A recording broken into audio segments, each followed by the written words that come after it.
Assalamualaikum warahmatullahi wabarakatuh. Perkenalkan, kami dari kelompok 2 Dasar-Dasar Perencanaan Pendidikan akan mempresentasikan hasil diskusi kami mengenai analisis bonus demografi di Provinsi Jawa Barat.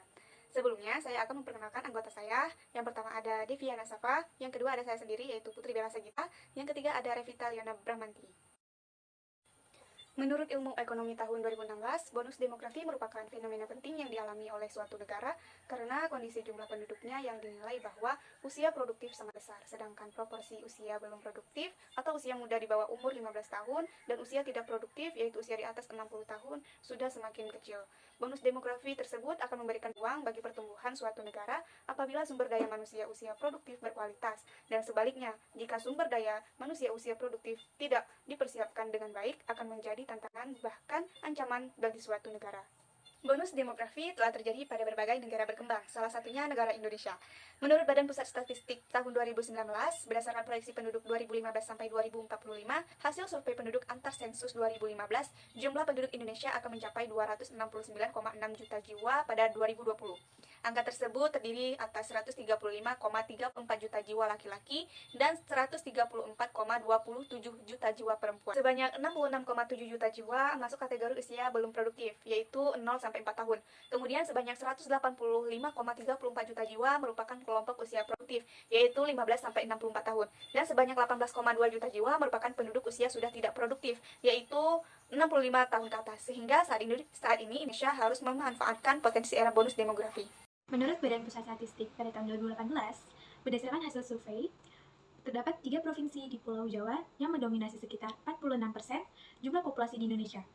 Ketiga provinsi tersebut, yang pertama adalah Jawa Barat, yang kedua Jawa Timur, dan yang terakhir Jawa Tengah. Provinsi Jawa Barat diproyeksikan akan mengalami bonus demografi selama rentang waktu 2020 sampai dengan 2030. Berdasarkan gambar berikut, dapat kita lihat bahwa jumlah penduduk Provinsi Jawa Barat terus mengalami peningkatan. Hasil proyeksi total penduduk dengan menggunakan metode matematik, hasil sensus penduduk dan surpas yang dilaksanakan oleh Badan Pusat Statistika disajikan pada gambar tersebut. Hasil proyeksi total penduduk Jawa Barat pada tahun 2025, 2030, sampai 2035 berturut-turut bisa kita lihat di tabel berikut. Artinya, beban tanggungan penduduk usia produktif terhadap penduduk usia tidak produktif berkurang, sehingga penduduk usia produktif dapat mengalokasikan penghasilannya pada perbaikan kualitas kehidupan melalui investasi dalam kesehatan dan pendidikan, serta dapat meningkatkan tabungan. Berdasarkan hasil sensus penduduk tahun 2020 yang diselenggarakan oleh Badan Pusat Statistik, tercatat bahwa Provinsi Jawa Barat berpenduduk 48.274.162 jiwa, terdiri dari 23.765.277 jiwa perempuan dan 24.508.885 jiwa laki-laki. Berdasarkan struktur umur, Provinsi Jawa Barat memasuki era aging population. Dikatakan era aging population jika presentasi penduduk usia lanjut 60 tahun ke atas mencapai 10%. Tahun 2020, penduduk usia lanjut di Jawa Barat mencapai 9,0%. Usia 0 sampai 14 tahun mengalami penurunan 5,49% dari 29,26% pada tahun 2010 menjadi 23,77% pada tahun 2020. Usia produksi 15 sampai 64 tahun mengalami peningkatan 4,54% dari 66,14% pada tahun 2010 menjadi 70,68% pada tahun 2020. Pada balita 0 sampai 4 tahun, presentasinya menurun sangat drastis dibandingkan keadaan tahun 2020. Hal ini terjadi pada penduduk perempuan maupun laki-laki. Bonus demografi yang terjadi di Provinsi Jawa Barat memberikan berbagai dampak berupa peluang dan juga tantangan.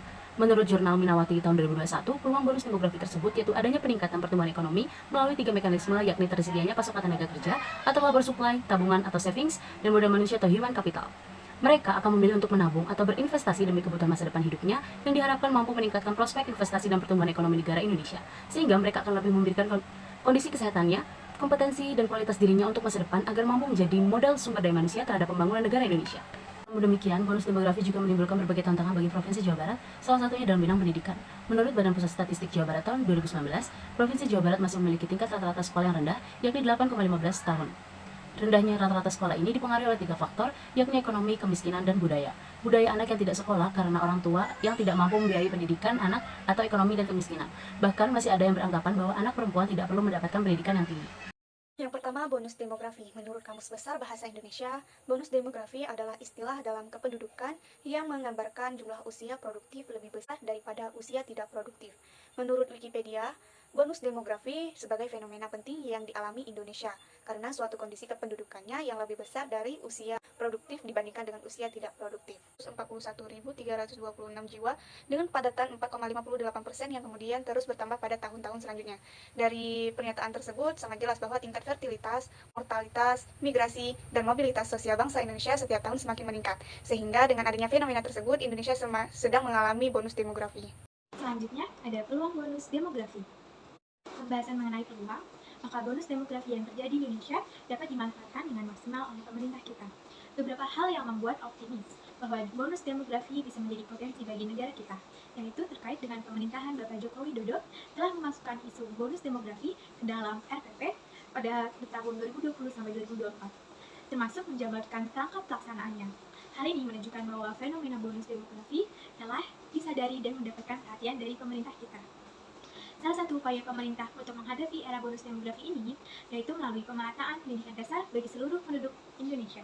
Selain itu, dicanangkannya pendidikan kependudukan oleh Departemen Pendidikan dan Kebudayaan menjadi salah satu upaya untuk memberikan pengetahuan, kesadaran, dan tingkah laku tentang komponen-komponen dalam demografi dan kependudukan. Dengan mengetahui ini, setidaknya penduduk usia non-produktif menjadi sadar dan akhirnya akan mempengaruhi perilaku mereka yang serba bertanggung jawab terhadap pertambahan penduduk di Indonesia. Kajian pustaka mengenai tantangan bonus demografi. Menurut Jurnal Valikoh tahun 2017, bonus demografi selain memberikan peluang bagi pemerintah juga dapat menjadi bumerang bagi negara apabila pemerintah tidak menyiapkan sumber daya manusianya maupun lapangan pekerjaannya. Berbicara mengenai kualitas sumber daya manusia, maka dapat dilihat dari Human Development Report atau Indeks Pembangunan Manusia atau IPM. Sementara di kawasan ASEAN, Indeks Pembangunan Manusia Indonesia berada di urutan kelima dari 10 negara ASEAN, yaitu Singapura, Brunei, Malaysia, dan Thailand. Indeks Pembangunan Manusia Indonesia menunjukkan kualitas sumber daya manusia menengah bawah, artinya kualitas sumber daya manusia Indonesia belum mampu bersaing dengan sumber daya manusia di negara-negara lainnya. Hal ini terlihat dari tenaga kerja Indonesia yang kurang kompetitif, di mana masih didominasi di sektor jasa, menjadi asisten rumah tangga. Permasalahan pembangunan sumber daya manusia ini yang seharusnya bisa diselesaikan. Kenyataannya, pembangunan kependudukan seolah terlupakan dan tidak dijadikan underlying faktor. Padahal, pengembangan sumber daya manusia yang merupakan investasi jangka panjang yang menjadi senjata utama kemajuan suatu negara, menurut Jurnal Valikoh tahun 2017.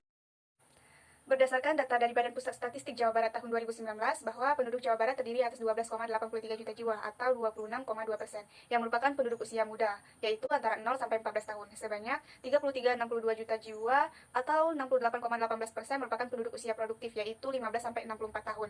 Dan sebanyak 2,86 juta jiwa atau 5,80% merupakan penduduk usia tua atau lebih dari 64 tahun. Hal ini menggambarkan tingginya jumlah usia produktif di Jawa Barat, sehingga diharapkan dapat menjadi modal pembangunan yang dapat meningkatkan pertumbuhan ekonomi di Jawa Barat. Kita akan membahas mengenai peluang Jawa Barat dalam menghadapi bonus demografi. Pada kesempatan bonus demografi ini, penduduk Jawa Barat mempunyai kesempatan besar untuk memacu produktivitas dan pertumbuhan ekonomi, di mana pertumbuhan ekonomi diharapkan meningkatkan savings untuk kemajuan kemakmuran provinsi tersebut. Hal ini akan memberikan dampak pada peningkatan kesejahteraan yang terasa hingga berpuluh-puluh tahun kemudian, menurut Minamati. Adapun prioritas pembangunan dari Provinsi Jawa Barat untuk tahun 2018 sampai 2013 dijabarkan seperti berikut ini. Yang pertama, akses pendidikan untuk semua masyarakat. Yang kedua, desentralisasi pelayanan kesehatan. Yang ketiga, pertumbuhan ekonomi umat berbasis inovasi. Yang keempat, pengembangan destinasi dan infrastruktur pariwisata di Jawa Barat. Yang kelima, pendidikan agama dan tempat ibadah daerah. Yang keenam, infrastruktur konektivitas wilayah di Jawa Barat. Yang ketujuh, adanya gerakan membangun desa atau gerbang desa. Yang kedelapan, subsidi gratis golongan untuk ekonomi lemah, yaitu Golekma. Yang kesembilan, inovasi pelayanan publik dan penataan daerah. Analisa pembahasan mengenai tantangan Jawa Barat menghadapi bonus demografi. Bersumber dari Jurnal Valikoh tahun 2017, menghadapi bonus demografi ini Jawa Barat dihadapkan pada kondisi-kondisi yang dapat menjadi tantangan dalam meraih manfaat bonus demografi. Bonus demografi menekankan pada pemanfaatan sumber daya manusia sebagai modal pembangunan. Namun, Indeks Pembangunan Manusia IPM Jawa Barat masih rendah dengan menempati posisi ke-16 dari semua provinsi di Indonesia. Pada tahun 2017, IPM Jawa Barat sebesar 70,69, masih lebih rendah dari IPM nasional yang mencapai 70,81. Sementara itu, penduduk Jawa Barat dihadapkan dengan ASEAN Economic Community atau AEC yang mengharuskan penduduk Jawa Barat untuk mampu bersaing dengan tenaga kerja asing dengan IPM yang lebih baik. Adapun beberapa tantangan lainnya, yang pertama dalam bidang pendidikan, menurut Badan Pusat Statistik Jawa Barat tahun 2019, Jawa Barat masih memiliki tingkat rata-rata lama sekolah yang masih rendah, yaitu 8,15 tahun. Rendahnya rata-rata lama sekolah ini dipengaruhi oleh 3 faktor, yakni ekonomi, kemiskinan, dan budaya. Banyak anak yang tidak sekolah karena orang tua yang tidak mampu membiayai pendidikan anak, bahkan masih terdapat anggapan bahwa anak perempuan tidak perlu mendapat pendidikan yang tinggi. Kemudian yang kedua dalam bidang kesehatan. Menurut Badan Pusat Statistik Jawa Barat tahun 2019, Jawa Barat dihadapkan pada tingginya jumlah balita yang mengalami stunting stunting. Bahkan angka stunting Jawa Barat lebih tinggi dari nasional 27%, yakni 38%. Kondisi ini sangat dapat mengancam ketersediaan penduduk Jawa Barat yang berkualitas di masa depan. Selain itu, angka kematian ibu dan bayi di Jawa Barat masih cenderung tinggi.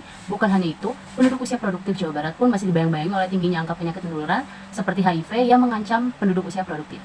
Kemudian yang ketiga dalam bidang ketenagakerjaan. Menurut Badan Pusat Statistik Februari tahun 2018, Jawa Barat merupakan provinsi penyumbang pengangguran terbuka tertinggi di Indonesia yakni sebesar 8,89% di tahun 2016. Dengan tingkat partisipasi angkatan kerja atau TPAK yang rendah sebesar 60,65%, salah satu yang menjadi komponen dalam pemanfaatan bonus demografi ialah partisipasi perempuan dalam angkatan kerja. Namun, tingkat partisipasi angkatan kerja perempuan yang masih rendah, TPAK perempuan hanya 47,46%, sedangkan TPAK laki-laki mencapai 79,89%. Kemudian yang terakhir, aspek lain yang penting untuk diperhatikan dalam memetik manfaat dari bonus demografi adalah pengendalian penduduk. Laju pertumbuhan penduduk masih tinggi. Selain itu, program keluarga berencana atau KB terus menurun. Pada tahun 2017, dari sekitar 9,3 juta, jumlah pasangan usia subur atau PUS hanya 1,02 juta PUS yang aktif KB, menurut Badan Pusat Statistik Jawa Barat tahun 2019. Yang ketiga, perencanaan pendidikan di dalam RPJMD di Provinsi Jawa Barat tahun 2018 sampai 2023. Di dalam RPJMD Jawa Barat tahun 2018 sampai 2023, bidang pendidikan menjadi salah satu program pembangunan daerah yang bersifat strategis, sehingga pelaksanaan dan penggunaannya diutamakan. Program unggulan Gubernur dan Wakil Gubernur Provinsi Jawa Barat tahun 2018 sampai 2023 di bidang pendidikan yaitu program akses pendidikan untuk semua, atau yang bisa kita terjemahkan itu Jabar Juara. Program akses pendidikan untuk semua lebih mengarah pada pemerataan pendidikan untuk mendorong kabupaten atau kota dengan tingkat partisipasi pendidikan yang masih rendah untuk meningkatkan kualitas pendidikannya. Program ini juga diwujudkan dalam satu kebijakan yang disebut Sekolah Juara. Nah, Sekolah Juara ini terdiri dari kelas pintar, yaitu kelas yang dilengkapi dengan teknologi serta adanya kelas jarak jauh. Akses pendidikan dapat dirasakan untuk semua kalangan. Pembuatan sekolah dan ruang kelas baru, sekolah gratis bagi yang membutuhkan kurang mampu. Selain itu, Jawa Barat juga membentuk program pendidikan keagamaan, yaitu Pesantren Juara, yaitu meliputi adanya modernisasi dana umat, tunjangan santri dan ulama, modernisasi manajemen pesantren, serta mengajarkan santri berwirausaha. Kemudian program ketiga yaitu Perempuan Juara, meliputi program pembuatan sekolah terutama untuk perempuan agar dapat lebih bereksplorasi dalam menggali potensi dan mampu mencapai cita-citanya. Jadi dengan adanya upaya-upaya tersebut diharapkan terjadi peningkatan dalam aksesibilitas dan kualitas pendidikan di Jawa Barat.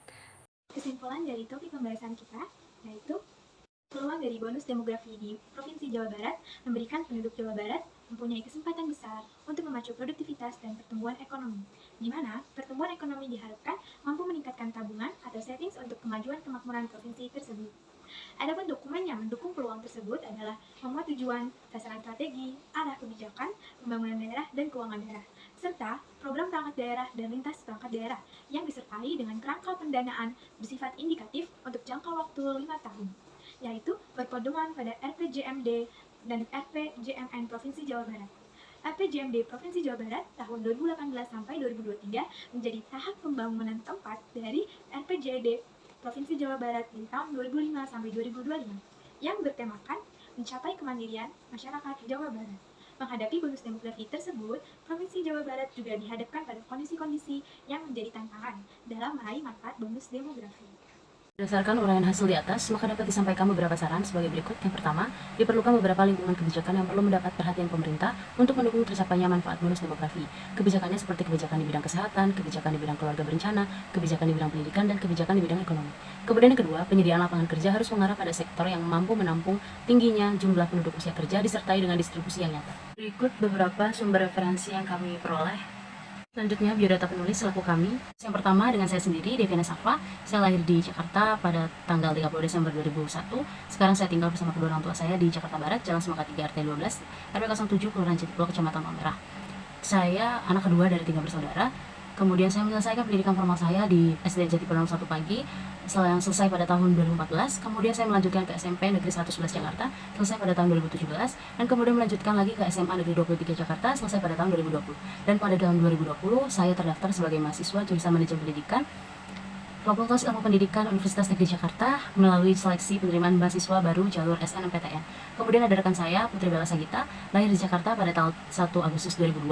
Sekarang tinggal bersama kedua orang tua di Dusun Bale, Gampong Simpang Le, Kecamatan Langsa Barat, Kota Langsa, Provinsi Aceh. Penulis anak kedua dari 3 bersaudara, menyelesaikan pendidikan formalnya di SDN 2 Matang Silimeng, selesai pada tahun 2014, kemudian melanjutkan ke MTSS Kota Langsa selesai pada tahun 2017, kemudian melanjutkan ke SMA N4 Langsa selesai pada tahun 2020, dan pada tahun 2020 penulis terdaftar sebagai mahasiswa jurusan Manajemen Pendidikan Fakultas Ilmu Pendidikan Universitas Negeri Jakarta melalui seleksi penerimaan mahasiswa baru jalur SNMPTN. Kemudian rekan saya yang kedua itu Revita Leona Brahmanti, lahir di Jakarta pada tanggal 11 Februari 2002.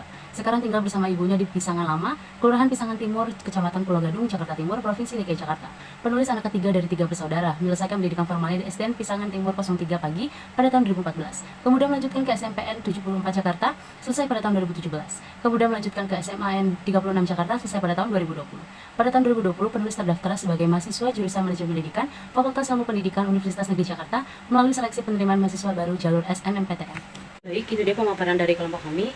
Mohon maaf atas segala kekurangannya. Terima kasih atas perhatiannya. Wassalamualaikum warahmatullahi wabarakatuh.